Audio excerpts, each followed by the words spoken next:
हिमाचल को आपदाग्रस्त राज्य घोषित किया गया है। नेता प्रतिपक्ष जयराम ठाकुर का बयान आया, कहा कि हमने इस प्रस्ताव का समर्थन किया है। सुख सरकार पर निशाना साधते हुए जयराम ठाकुर नजर आए, कहा कि मणिमहेश यात्रा में सरकार के इंतजाम फेल साबित हुए।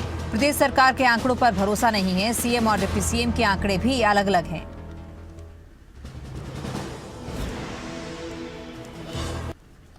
देखिए, मैं ये कहूंगा कि एक स्पिरिट में हमने सपोर्ट किया है और स्वाभाविक रूप से मैं इस बात से सहमत हूं कि आपदा जो है राष्ट्रीय आपदा के नाते घोषित करना गवर्नमेंट ऑफ इंडिया के अधिकार क्षेत्र में है। और हालांकि जो उसके जो नॉर्म्स हैं उस नॉर्म्स के मुताबिक ये हो पाता है या नहीं हो पाता, ये भी एक प्रश्न है, क्योंकि उसमें गाइडलाइंस हैं। लेकिन फिर भी उसके बावजूद में एक अच्छी स्पिरिट में विपक्ष ने सदन के अंदर जब प्रस्ताव सरकार की ओर से लाया गया, मुख्यमंत्री उस दिन स्वयं उपस्थित नहीं थे, जब डिप्टी चीफ मिनिस्टर ने इस रेजोल्यूशन को लाया हाउस में राष्ट्रीय आपदा घोषित करने के लिए, तो हमने इसका समर्थन किया है। आंकड़े की बात में मैं कह रहा हूं कि अभी आंकड़ा और ज्यादा हो सकता है।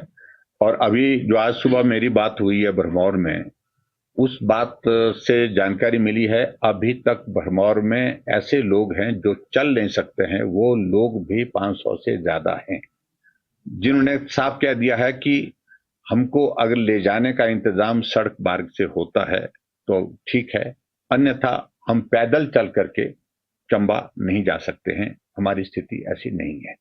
तो उनके बारे में क्या विचार किया गया है, उनको कैसे रेस्क्यू करने की बात जो है वो सरकार सोच रही है। तो मैं यही कहूंगा कि जो आंकड़े हमेशा जो प्रस्तुत किए जाते हैं, यहाँ किसी भी बात पर भरोसा नहीं है।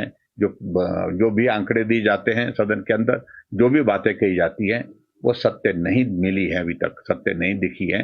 तो इसलिए हमको कोई भरोसा नहीं है जो आंकड़े प्रस्तुत किए जा रहे हैं। वहां से विजुअल्स हमको प्राप्त हो रहे हैं, जो वहां पर श्रद्धालु दर्शन करने के लिए मणिमहेश की उस यात्रा में गए थे, वो बहुत डिस्टर्ब करने वाले हैं।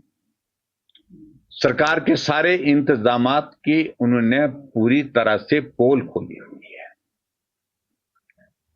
और यहां मुख्यमंत्री का स्टेटमेंट सुनकर के हम हैरान थे कि मुख्यमंत्री जी थपथपा रहे हैं कि हमारे मंत्री गए।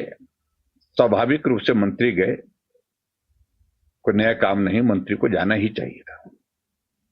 और एक मंत्री का तो जिक्र पता नहीं 8 बार या 10 बार किया कि पैदल गए। हमें भी मालूम है, कुछ जगह पैदल गए, कुछ जगह गाड़ी में गए। रेस्क्यू ऑपरेशन को वहां पर वो मॉनिटर कर रहे हैं, अच्छी बात है, उसमें हमें कोई आपत्ति नहीं है, वो करना उनका दायित्व भी बनता है और सरकार उस काम को करने में लगी है, तो अच्छी बात है।